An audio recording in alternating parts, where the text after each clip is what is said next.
В эфире «Актуальное интервью», в студии Валерия Наумова. Здравствуйте. Уже скоро состоится долгожданный национальный праздник Иссык-Туймады 2023 в местности Усть-Хатын. В этом году Иссык-Туймады пройдет под девизом «Якутск – город трудовой доблести» и будет посвящен Году педагога и наставника в Российской Федерации, Году труда в Республике и Году АИ Дисэгей по якутскому календарю.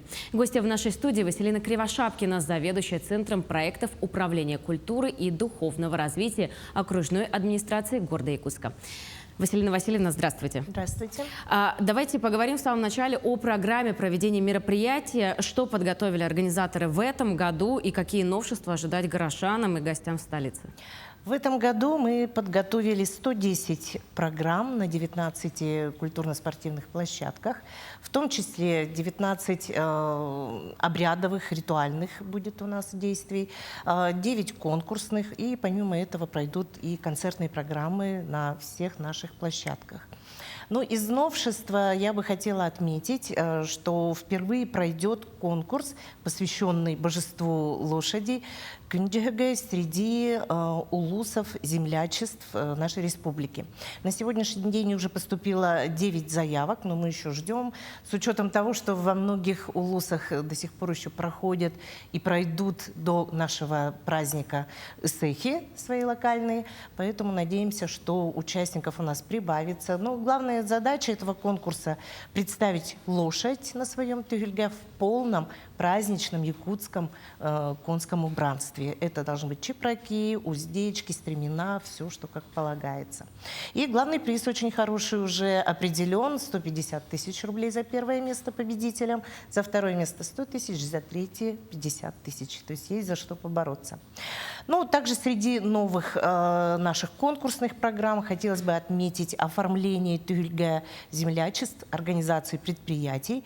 И один, наверное, один из самых красивых конкурсов, который состоится, он посвящен 75-летию Августины Николаевны Филипповой. Это будет конкурс среди дизайнеров в современной подаче. Вот такие вот ждут наших гостей программы. Ну, конкурсы вообще на любой вкус практически. И выигрыши остаются и победителей, и те, кто придут просто посмотреть. Да, абсолютно верно. Но помимо этого у нас есть еще и традиционные наши конкурсы. Вы упомянули ритуально-обрядовые мероприятия, которые запланированы в количестве 19 штук, которые будут проводиться во время национального праздника. А давайте вот о них поговорим. Ну, самые, наверное, главные обрядово-ритуальные мероприятия, они связаны с традициями народа Саха. Обязательно мы гостей встречаем алгыса. Могут гости пройти к площадке Аркудук Черчимас, где можно также получить благопожелание от духа Джэгэгэй, которому мы поклоняемся. Помимо этого, одно из, наверное, главных для нас в этом году обрядов – это Алгыстах Салама. Это вот Салама благопожеланий. Это целое обрядовое действие на аллее, где 99 серге будут висеть Салама. И каждый гость, который придет к нам на праздник, может со своими пожеланиями, добрыми мыслями завязать Салама и обязательно послать их верхним божествам. И мы надеемся, и мы уверены, что это обязательно сбудется. И, конечно, пожелания должны быть добрыми, светлыми, чтобы во всем мире у нас было согласие, мир и благополучие. Полностью с вами согласны. Но мы уже упомянули про конкурсы, которые будут проводиться, да? А есть конкурсы, которые будут проводиться для горожан и гостей, в которых могут поучаствовать каждый желающий. Да, конечно, мы продумали конкурсную программу, и буквально на любой вкус, на любой возраст. У нас есть и детские конкурсы, они будут уже такие более современные, связаны с виртуальной реальностью. Будет также детский конкурс среди девочек на самую длинную косу. Будет конкурс для горожан, это якутская национальная одежда.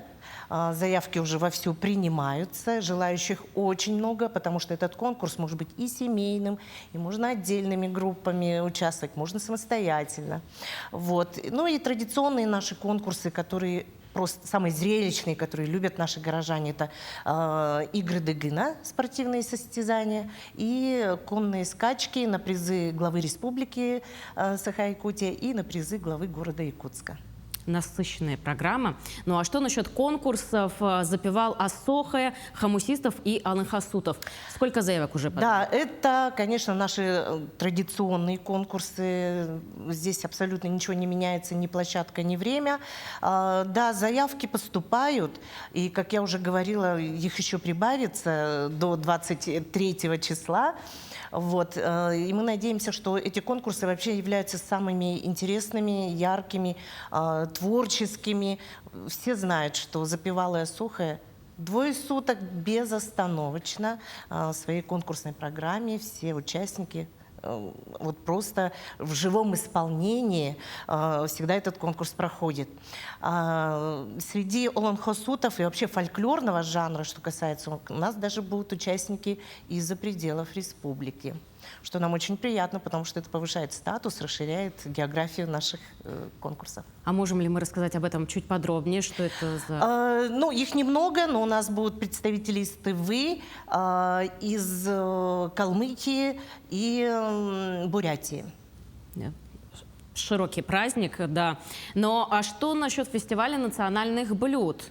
Да, в этом году у нас пройдет фестиваль национальных блюд, в котором примут участие предприниматели, рестораторы. И самым ярким, наверное, зрелищем в рамках этого фестиваля будет приготовление прямо вот туши жеребенка на открытом огне, на вертеле. Кроме этого, будут мастер-классы по приготовлению саламат, якутской нашей традиционной пищи, и суп из потрохов по рецепту Иннокентия Иннокентьевича Тарбахова. Но помимо этого, хочу сказать, там пройдет еще и чайная церемония с использованием чая, который собирают у нас здесь, в Якутии. И кроме этого, там пройдут широкие конкурсные программы внутри уже фестиваля, где горожане могут посостязаться по чистке карасей, приготовлению разных национальных блюд. Я думаю, это горожанам будет интересно. И пройдет это на площадке Гастротюгюльге ФПК Якутия, это в торговых рядах. Но вот в рамках кулинарного фестиваля там будут конкурсы как непосредственно для предпринимателей, представителей ресторанов, да. И для гостей. И для горожан, для гостей. Что насчет гостей из других регионов? Мы уже упомянули аланхасутов, да? Кто-то еще ожидается? Ну, в конкурсных и вообще в культурных программах гостей как таковых мы много не ожидаем, но по приглашению окружной администрации будут на сегодняшний день представлены 15 делегаций, по численности это 60 человек. И мы знаем точно, что у нас гости будут из городов-побратимов Китайской Народной Республики, из Бурятии, Хабаровска, Татарстана. И, что еще очень важно, к нам приедут гости из Луганска. Так, давайте поговорим о сроках. Да? Заявки на некоторые конкурсы у вас принимаются до 23 числа. Да. Сам праздник Сыхтуймады. Сам праздник проходит 24-25 июня в местности Усть-Хатын. А местность Усть-Хатын — это очень большая площадка. Предполагаете ли вы, сколько гостей примет в этом году праздник? Ну, в прошлом году мы поставили для себя лично, да, как организаторы, своеобразный рекорд. 220 тысяч гостей за 2 дня посетила наш праздник. В этом году, ну, надо учесть, что в прошлом году был юбилейный, 25-й СЭХ на местности. Но в этом году я рассчитываю, что не меньше 200 тысяч будет наверняка. И хочу, к слову, сказать, что мы улучшаем свою работу по организации, да, нашего любимого праздника. И на местности Усть-Хатын будут у нас работать даже точки Wi-Fi. Их будет немного, будет 5. Наши волонтеры культуры будут стоять в информационных пунктах и помогать горожанам отправить сообщение, может быть, или помочь там зарядить телефон. Мы как бы идем осознанно на такие вещи, чтобы помочь и улучшить организацию нашего праздника. Но подключение к Wi-Fi будет сессионное, то есть буквально 10 минут, и потом по новой приходится заходить. Но это уже какой-то плюс.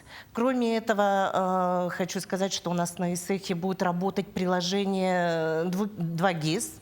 Для этого всем гостям необходимо заранее, не позднее 22 июня, обновить это приложение.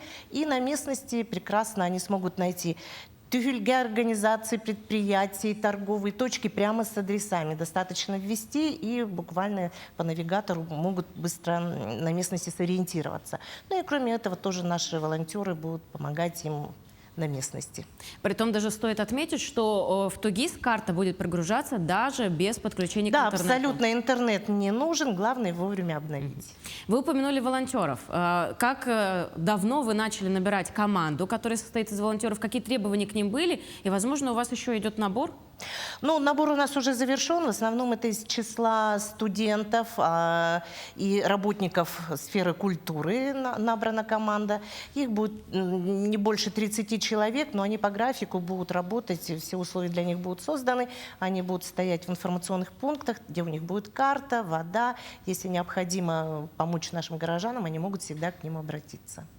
Ну и еще один вопрос. Хотелось бы спросить насчет транспорта. В прошлом году ходил маршрут от автовокзала до местности. И внутри на Усть-Хатыне были шаттлы, грубо говоря. Ну, поясню, да, у нас маршруты 155 будут курсировать от медицинского центра до Усть-Хатыны и обратно, 156 от автовокзала до Усть-Хатыны и обратно. Проезд будет стоить 53 рубля. И да, вы правы, внутри местности, но не совсем внутри, до ближайшего контрольно-пропускного пункта, до палаточного городка будет курсировать шаттл абсолютно бесплатно. Василина Васильевна, ну и напоследок, конечно, у вас есть такая прекрасная возможность пригласить всех жителей Якутска, республики, горожан, и гостей столицы на этот праздник Эсех-Туймаде в Усть-Хатын. Дорогие горожане и гости столицы, мы приглашаем вас посетить наш любимый, долгожданный национальный праздник Эсех-Туймаде 24-25 июня. Вас ждет яркая и интересная программа, и мы надеемся, что вы останетесь с хорошими, яркими впечатлениями. Ждем вас. Василина Васильевна, спасибо вам большое, что пришли, ответили на вопрос. С нетерпением ждем этого грандиозного праздника, чтобы воочию увидеть всю эту красоту. И мы тоже. Спасибо вам. Но я напомню, что вы смотрели актуальное интервью. Всего доброго.